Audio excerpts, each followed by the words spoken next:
The Hierarchy of Money by Stephanie Bell. Metallists versus Charterlists. There is no dearth of controversy over the nature and role of money in the history of economic thought. During the 16th and 17th centuries, the Metallists and the Anti-Metallists, or Chartalists, paved the way for successive debates between various schools of thought for centuries to come. Footnote 3. These debates continued between the currency and banking schools in the early 19th century and have culminated in the monetarist versus Keynesian debates today. Although the classifications of the opponents has changed, the essence of their disputes remains grounded in the early Metallist versus Chartalist debates. End footnote. The Metallists and Chartalists arrive at markedly different conclusions, primarily as a result of their different conceptions of the scope of method of economics. Fundamentally, the distinction is one of real versus monetary analysis. Let us begin with an analysis of the Metallist vision. For the Metallists, money, though it may come to serve other functions, originated as a medium of exchange. Exchange, it is argued, was initially conducted on the basis of barter, with individuals trucking their goods to the local trading venue and attempting to exchange what they brought for what they wanted. Footnote 4. This real analysis of barter exchange is conducted despite little evidence that barter economies have ever existed. End footnote. Thus, barter exchange required the famous double coincidence of wants, so that two-party exchange could only occur if each of two individuals wished to exchange that which they possessed for that which was offered by another. Money is said to arise spontaneously in the private sector in order to eliminate some of the inefficiencies of barter. Thus society agrees upon some means of exchange called money in order to overcome some of the transaction costs associated with barter. Footnote 5. Almost any mainstream economics textbook attributes some individual advantage to the use of money in exchange. Specifically, rational maximizing agents are said to accept money because there is an individual advantage in doing so. But Ingham points out, the advantage of money presupposes a monetary system, since the individual can only benefit from the use of money if others decide to use money as well. End footnote. The Metallists maintain that society settled on a metallic currency, gold, silver, etc., so that the money would have intrinsic value. They believed that money's ability to fulfill the medium of exchange function depended on its being a commodity with an exchange value independent of its form as currency. This, it was argued, was necessary in order for real analysis to proceed. That is, there had to be an independent exchange ratio for every commodity, including money, with every other commodity. As a producible commodity, money was really no different from any other commodity. It merely represented the exchange of any producible commodity for any other producible commodity. Thus, the Metallist theory suggests that problems in coordinating trade within a barter economy naturally led society to settle on precious metals as a medium of exchange.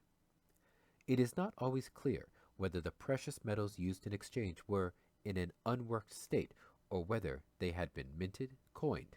However, Goodhart notes that exchange using unworked precious metals is more like barter exchange than monetary exchange, and that payments in this form have been extremely rare because it would be difficult to identify the quantity and quality of the metal. This identifiability problem usually meant that commodity money required a stamp or guarantee before it could circulate widely. Aristotle clearly supported the Metallist theory put forth so far, claiming that, quote, for the purpose of barter men made a mutual compact to give and accept some substance of such a sort as being in itself a useful commodity. Finally, in pressing on it a stamp, in order that this might relieve them of having to measure it, for the stamp was put on as the token of the amount." End quote. But it is not always clear who performed this minting function: private individuals, institutions, or the government public sector. Goodhart points out that the minting function has most frequently been performed by government.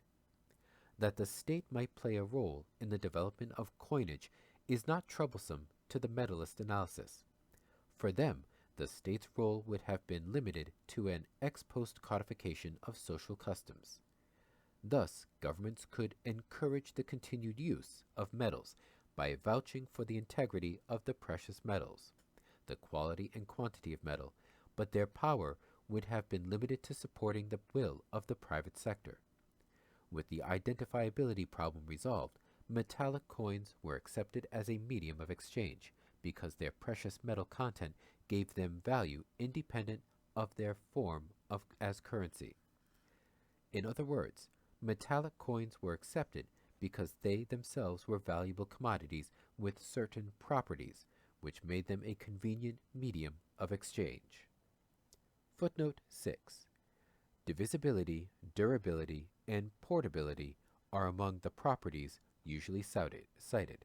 Clower, 1984. The transition to the use of coins with little or no precious metal content or paper representing contracts between the bearer and a bank or government led Menger to ask why every economic unit in a nation should be ready to exchange his goods for little metal discs apparently useless as such, or for documents representing the latter. End quote. The metallist vision easily adapted to the use of non-pure commodity or paper money.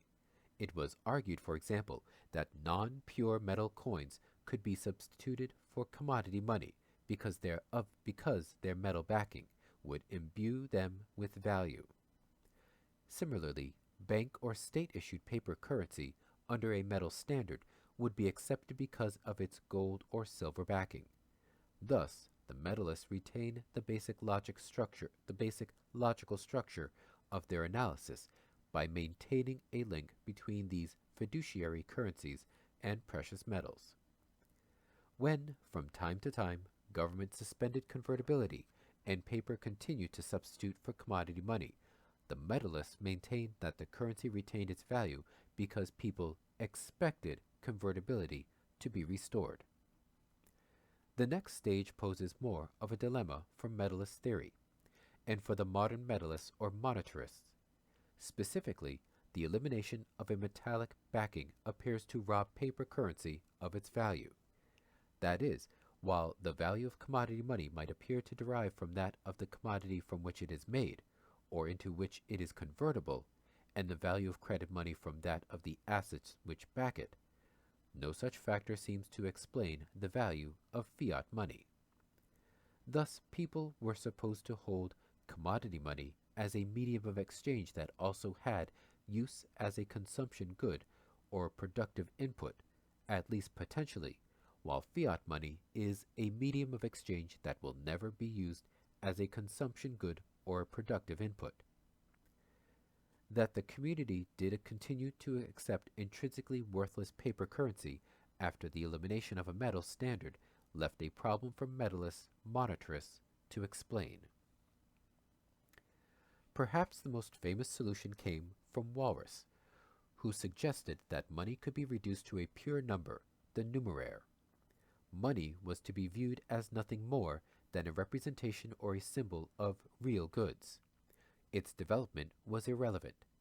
As a numeraire, money was brought into the analysis only to allow the auctioneer to announce prices, money numbers, in order to bring about market-clearing equilibrium. The goal, it seems, was to maintain the integrity of real analysis. The early metallists and modern metallists or monetarists bear important similarities. Both treat money as irrelevant to real analysis. Footnote 7. Recall that for the early metallists, money was simply a commodity with certain properties that allowed it to serve as a convenient medium of exchange. Money, therefore, was a real commodity or under Walras, a number representing real commodities. Milton Friedman remains steadfastly committed to the real analysis of his predecessors. For example, he tells us that the basic reason that individuals agree to hold intrinsically worthless paper money with no metal backing is to avoid the double coincidence of barter. Furthermore, he boldly states that while nothing is so unimportant as the quantity of money expressed in terms of the nominal monetary unit, the situation is very different with respect to the real quantity of money. End footnote.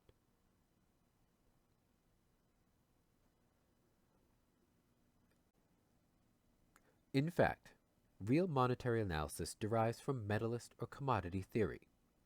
In its modern form, monetarist exchange can be analyzed as if it occurred in a simple barter economy, where money is neutral, serving only as a lubricant to the exchange mechanism. All that matters are real exchange values derived from highly abstract exchange relations based on rational maximizing behavior. In addition to this, a social treatment, the methodology of each is plainly ahistorical.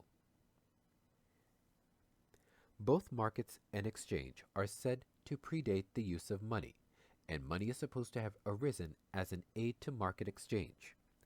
These beliefs are held with conviction, despite little proof that barter economies ever existed.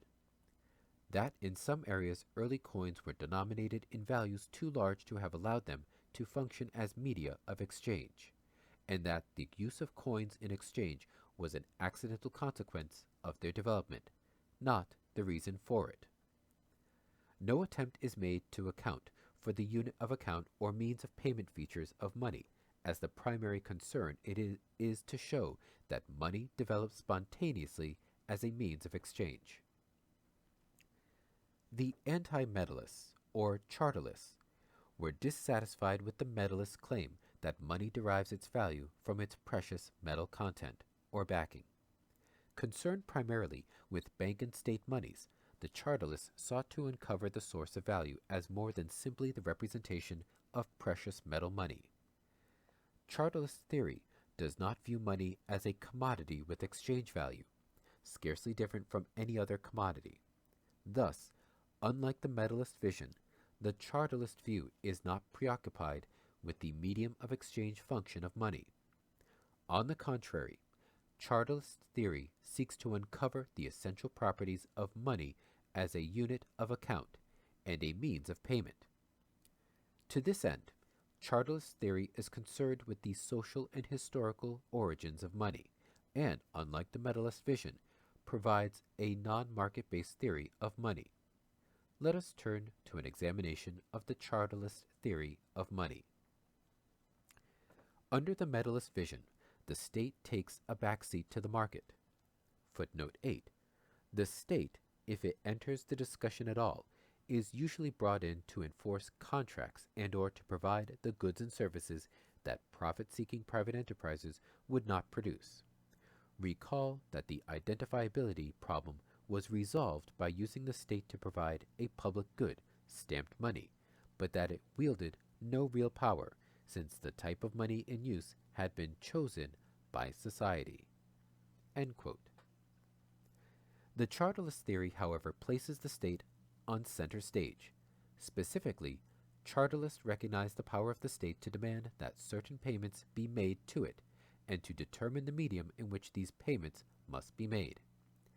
Chartalist theory has a long history, recognized at least as early as Adam Smith, who wrote that, quote, "A prince who should enact that a certain proportion of his taxes should be paid in a paper money of a certain kind, might thereby give a certain value to this paper money." End quote. What may appear banal at first glance is, upon further contemplation, extremely sagacious. If in one fell swoop, Smith appears to have solved a paradox that the Metallists were unable to convincingly cope with. The paradox: why should paper with no value continue to circulate? Recall that the early Metallists traced money's value to its precious metal content, backing, but that modern money, inconvertible state or bank money, provides no such basis for value. The solution to the paradox, as Smith recognized, is that the paper is not without value. His reasoning does not, however, simply fill a gap in the Metalist thinking. It is a fundamentally different conception of the source of value in certain money. Smith's theory, unlike the Metalists, can be applied equally convincingly whether the medium in which taxes are due is fiat money, paper backed by a precious metal, or commodity money. Whatever the prince announces he will accept in payment of taxes will immediately imbue this medium with value, for it will be demanded as a means of discharging the tax liability. Thus, irrespective of any inherent property or function, they may come to serve the value of these monies depends on their usefulness in settling tax or other liabilities to the state. Though the above quote is clearly consistent with the Chartalist view, Smith did not fully develop the theory in any of his writings.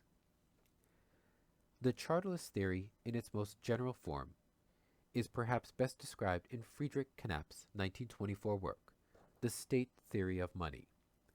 As the title suggests, the state plays a central role in the development and establishment of money. Knapp's exposition is not easily summarized due to the exceedingly complex system of terms he invented for his analysis. His fundamental insight, however, is easily conveyed. Quote, "The money of a state is what is accepted at public pay offices, and the standard is not chosen for any properties of the metals." End quote. Knapp's position is, therefore, directly opposed to the Metalist theory. For him, the state determines the money of the economy by declaring what it will accept in payment to itself. Thus, while the Metalists disempowered the state, regulating it to the power of the market, Knapp argues that the state is the central force in the development of a monetary system. Like Smith's prince, the state can make anything it chooses, metal coins, paper backed by some metal, or inconvertible paper, generally acceptable by proclaiming that it will be accepted at state pay offices. What makes a currency valid as money is a proclamation by the state that it will be accepted at its pay offices. What makes it acceptable to its citizenry is its usefulness in settling these liabilities. Knapp defined money as a chartal means of payment, the metallic contents of which were irrelevant for its validity. The word chartal derives from the Latin word charta and bears the sense of a ticket, token, or chartal form. Thus, it is from the Latin charta that chartal money and the Charterless theory derive their meaning. Knapp explained this process by which a ticket or token becomes chartal money. Quote, "When we give up our coats in the cloakroom of a theater, we receive a tin disc of a given size bearing a sign, perhaps a number. There is nothing more to it, but this ticket or mark has legal significance. It is a proof that I am entitled to demand the return of my coat. When we send letters, we affix a stamp or ticket which proves that we have, by payment of postage, obtained the right to get the letter carried." End quote. The defining characteristic of a chartal means of payment, whether coins or warrants, is that they are pay tokens or tickets used as means of payment. The cloakroom token and the stamp, like the money of the state, gain their validity by virtue of proclamation. The cloakroom attendant proclaims acceptance of the token in exchange for the coat, which has been left in his care. The postal service proclaims acceptance of the stamped envelope in exchange for its carrying services, and the state proclaims acceptance of a specified form of currency in exchange for the elimination of certain liabilities. The cloakroom token, the stamp, and the currency are chartal means of payment, which legal ordinance gives a use independent of its material. Recall the Metalist theory stories that, before they could circulate widely, early coins often required a stamp or guarantee indicating their precious metal content. Knapp referred to the weighing of coins prior to their use in payment as ponderal production. This, of course, is a practice that continues with modern coinage. When the coins are initially struck, and for some time thereafter, they will retain their original metal weight. After some time in circulation, however, they will begin to wear down and their weight will diminish. Knapp points out that if their continued use requires weighing at the time of payment in order to establish their validity, then this is evidence of a pensatory practice, and these pieces are not chartal. If, however, their validity is retained after their wearing down has been noticed, then their continued use is in accordance with proclamation, and they are chartal. This is not to suggest that the state was unconcerned with the precious metal content of the coins in circulation. When, for example, gold and silver coins circulated, they were sometimes clipped or shaved, reducing their metal content. The shaved metal could then be brought to a mint and coined. The state objected to this and designed coins with ridges to prevent debasing. To understand why the state objected to the debasement of precious metal coins, we must understand the reason for taxation. The purpose of taxation is to get people to work and produce for the state. That is, the state wants bridges, armies, etc., and gets the private sector to produce them by imposing taxes. To pay the tax, the private sector must acquire the state's money. By debasing coins, gold could be brought to the mint, coined, and exchanged against the unit of account in order to reduce one's tax liability. The community, then, would have been able to satisfy their nominal tax liabilities by producing less for the state. Footnote 9. It was rational for the state to object to the debasement, not because it prevented it from receiving the gold-silver it wanted, but because it interfered with the extraction of goods and services from the private sector. Of course, the state may not have understood this. End footnote. Thus, the state controlled the extent to which coined gold could be used to reduce tax liabilities. When, for example, the state announced that it would accept coined gold in payment of taxes, it also had to announce a nominal conversion price for gold. That is, the state had to tell its constituents how much of their nominal tax liability could be eliminated with gold. The state could announce that 1 ounce of coined gold would eliminate $35 of one's tax liability. The coin, whether stamped 1 ounce or $35, will reduce one's nominal tax liability by $35, regardless of its weight. At the time it is presented to state pay offices. Thus, it is the conversion rate determined by proclamation, not its precious metal weight, that determines its validity as a means of payment at state pay offices. Knapp, therefore, opposed the Metallist view, for he realized that the money of the state did not derive its value from its metallic content backing. It originates with the state and is independent of any need for a medium with which to conduct private exchange. For Knapp, money always signifies a chartal means of payment and is always a nominal, not a real phenomenon. Keynes was influenced by Knapp's state theory of money. Indeed, he began the first chapter of A Treatise on Money by drawing heavily from Knapp's work. Like Knapp, Keynes was primarily concerned with money as a unit of account and a means of payment. The money of account, he said, was that in which debts and prices and general purchasing power are expressed, while money itself is that by delivery of which debt contracts and price contracts are discharged. Keynes, again like Knapp, recognized the power of the state to determine the money of the economy, calling it a right claimed by all modern states and has been so claimed for some 4,000 years, at least. For both Keynes and Knapp, proclamation, or in Keynes's terminology, declaration, by the state determines the money of the system.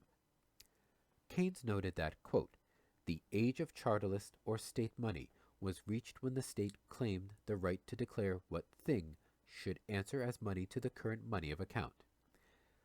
When it claimed the right not only to enforce the dictionary, but also to write the dictionary. Today, all civilized money is, beyond the possibility of dispute, Charterless. End quote. Thus, the state determined the unit of account and the means of payment, or the thing which would answer to debts denominated in the unit of account. Finally, we turn to Minsky. Like Smith, Minsky did not treat the Charterless theory in detail. He was, of course, primarily concerned with the creation of money in order to finance positions in capital and, therefore, focused mainly on the use of bank money to finance the purchase of investment goods. Despite this primary concern, support for the fundamental proposition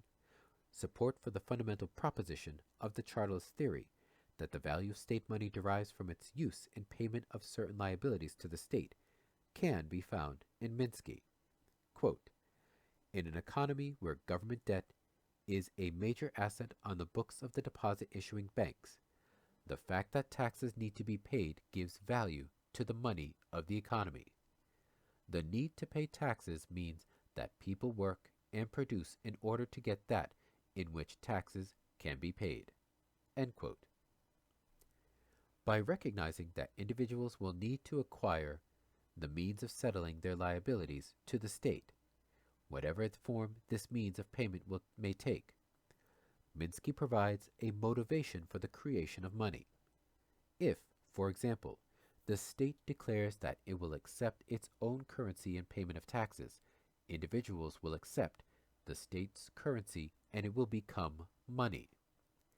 Thus, in conformity with his own definition, the creation of money involves the acceptance of another's debt. In this case, private individuals agree to hold the debt of the state, and the state's currency becomes money. Like all money, the creation of state money affects both sides of the balance sheet. The state's currency is an asset to the individual citizen, a tax credit, and a liability to the state itself. In sum, Smith, Knapp, Keynes, and Minsky recognize the state's power to demand certain payments from its constituents, taxes, fines, etc., as well as the power to determine both the unit in which these liabilities are denominated and the means by which they may be discharged. They also understood that the value of certain money derives from its acceptance as at state pay offices, not from any inherent value within backing the currency itself. That is, support for the Charterless vision of money as a creature of the state can be found in each. This paper began by defining the creation of money as a two-sided balance sheet operation, where acceptance of another's debt was critical. Under the Metalist vision, individuals are said to be collectively decide. Under the Metalist vision, individuals are said to collectively decide to use precious metals in order to aid the exchange process. Thus, the balance sheet operation that Minsky had in mind is not applicable. That is, accepting precious metal, collectively agreed on as a medium of exchange, does not require accepting the debt of another. These metals are simply producible commodities and do not represent the debt of the state or other entity.